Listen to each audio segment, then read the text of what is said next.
भक्तों को राधे राधे। जय श्री कृष्णा, जय श्री श्याम। भक्तों, आज हम जानेंगे कि देवउठनी एकादशी कब है। 1 या 2 नवंबर कब हम इसका व्रत रखें, इसकी तारीख, शुभ मुहूर्त और पारण का समय। इसके साथ साथ देवउठनी एकादशी पर तुलसी विवाह होता है, वो किस दिन है, किस दिन हमें तुलसी विवाह करना चाहिए और उसका शुभ मुहूर्त। देवउठनी एकादशी का व्रत कार्तिक शुक्ल एकादशी तिथि को किया जाता है। इस बार देवउठनी एकादशी व्रत 2 दिन है, 1 और 2 नवंबर को। तो आइए जानते हैं देवउठनी एकादशी का व्रत कब रखें, देवउठनी एकादशी की तारीख और उसका शुभ मुहूर्त कब है। देवउठनी एकादशी इस साल 2 दिन में है, 1 नवंबर और 2 नवंबर को।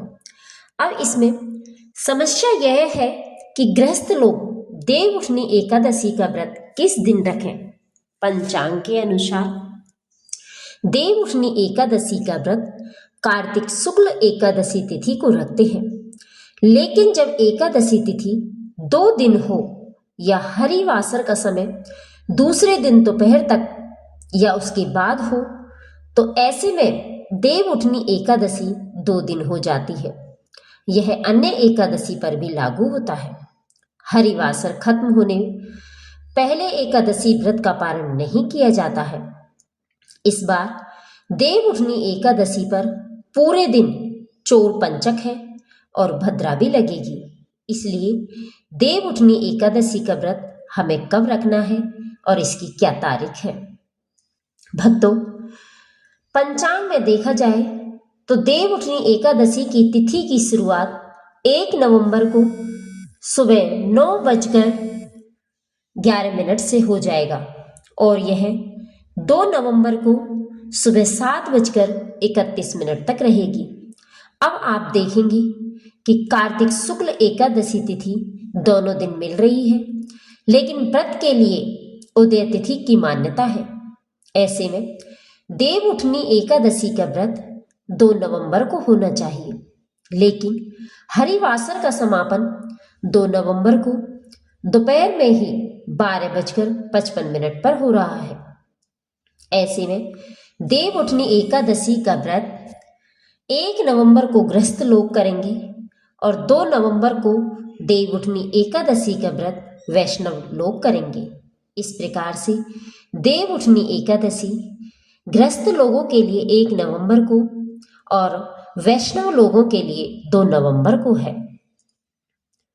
गृहस्थ लोगों के लिए देवउठनी एकादशी का मुहूर्त सुबह 7:56 से लेकर 9:19 तक है।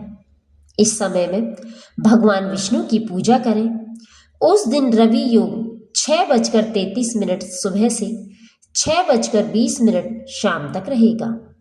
इस प्रकार से 1 नवंबर को गृहस्थ लोग देवउठनी एकादशी का व्रत करेंगे और वैष्णव लोगों के लिए देवउठनी एकादशी का मुहूर्त सुबह 7:56 से लेकर दोपहर 12:04 तक है।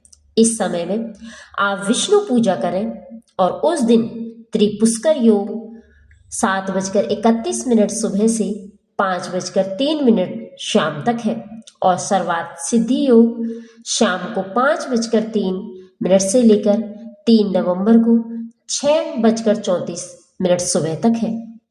गृहस्थ लोग देवउठनी एकादशी व्रत 1 नवंबर को और वैष्णव लोग देवउठनी एकादशी व्रत 2 नवंबर को करेंगे। और चोर पंचक जो कि देवउठनी एकादशी पर है, इसमें सामान चोरी होने का डर रहता है। देवउठनी एकादशी पर 1 नवंबर और 2 नवंबर दोनों दिन पूरे समय चोर पंचक रहेगा। इस प्रकार से दोनों दिन चोर पंचक लगा रहेगा और इससे भद्रा भी रहेगी। भक्तों, इसके बाद कि देवउठनी एकादशी के दिन तुलसी का विवाह होता है, तो वो तुलसी का विवाह हमें किस दिन करना है। सनातन धर्म में तुलसी विवाह का पर्व बहुत पवित्र माना जाता है।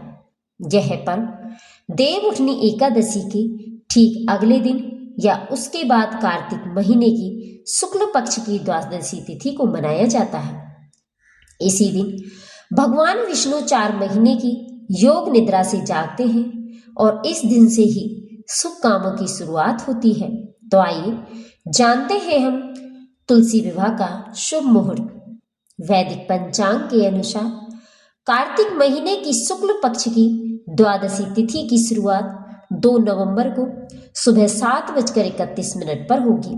वहीं इसका समापन 3 नवंबर को सुबह 5:07 पर होगा। ऐसे में इस साल तुलसी का विवाह 2 नवंबर को होगा। तुलसी विवाह की क्या पूजा विधि है, इसके लिए हमें कुछ विशेष बातों का ध्यान रखना है। घर के आंगन, बालकनी या पूजा स्थल पर तुलसी के पौधे को स्थापित करें और उस पर रंगोली बनाकर सुंदर मंडप सजाएं। तुलसी जी को चूड़ी, चुनरी, साड़ी और सभी श्रृंगार की सामग्री अर्पित करें। शालिग्राम जी को तुलसी के पौधे के दाहिनी ओर स्थापित करें। तुलसी माता और शालिग्राम भगवान को गंगा जल से स्नान कराएं। शालिग्राम जी को चंदन और तुलसी जी को रोली का तिलक लगाएं और उन्हें फूल, भोग के रूप में मिठाई, गन्ने, पंचामृत, सिंघाड़े आदि चढ़ाएं। धूप और दीप जलाएं। शालिग्राम जी पर चावल नहीं चढ़ाया जाता, इसलिए उनके ऊपर तिल या सफेद चंदन चढ़ाएं। विधिवत मंत्रोच्चार के साथ देवी तुलसी और शालिग्राम भगवान के साथ फेरे कराए जाते हैं और विवाह के बाद आरती करें और प्रसाद सभी में बांटें, क्योंकि तुलसी विवाह का बहुत ही ज़्यादा धार्मिक महत्व होता है। माना जाता है कि जो भक्त विधि विधान से तुलसी और शालिग्राम का विवाह कराता है, उन्हें कन्यादान के समान पुण्य फल प्राप्त होता है और जीवन के सभी कष्ट दूर होते हैं। तुलसी माता को देवी लक्ष्मी का स्वरूप माना जाता है। ऐसे में इस दिन तुलसी विवाह कराने से वैवाहिक जीवन में खुशहाली, प्यार और सुख समृद्धि आती है। साथ ही अविवाहित कन्याओं को मनचाहा वर मिलता है। इसलिए हमें देवउठनी 11 के दिन तुलसी विवाह कराना चाहिए और कन्यादान करना चाहिए। तुलसी विवाह कराते समय हमें यह पूजन मंत्र का भी ध्यान रखना है, जिसका उच्चारण हमें अवश्य करना चाहिए। वो मंत्र है, तुलसी श्री महालक्ष्मी विद्या विद्या यशस्विनी धर्म्या धर्मानना देवी देवी देव मने प्रिया लभते सुत्राम भक्तिमन्ते विष्णु पदम लभे तुलसी भूर महालक्ष्मी पद्मिनी श्री हरि प्रिया। बोलो तुलसी मैया की जय, विष्णु भगवान की जय, लक्ष्मी मैया की जय। भक्तों, इस प्रकार से हमें 1 नवंबर को गृहस्थ लोगों को और 2 नवंबर को वैष्णव लोगों को देवउठनी एकादशी का व्रत करना है और तुलसी का विवाह 2 नवंबर को होगा। भक्तों, यदि आपको हमारे द्वारा दी गई जानकारी अच्छी लगी तो लाइक करें, कमेंट करें और चैनल को सब्सक्राइब करें, जिससे आगे आने वाली और भी नई नई जानकारियाँ आपको समय समय पर मिलती रहे। जय श्री कृष्णा, जय श्री श्याम, जय माँ तुलसी।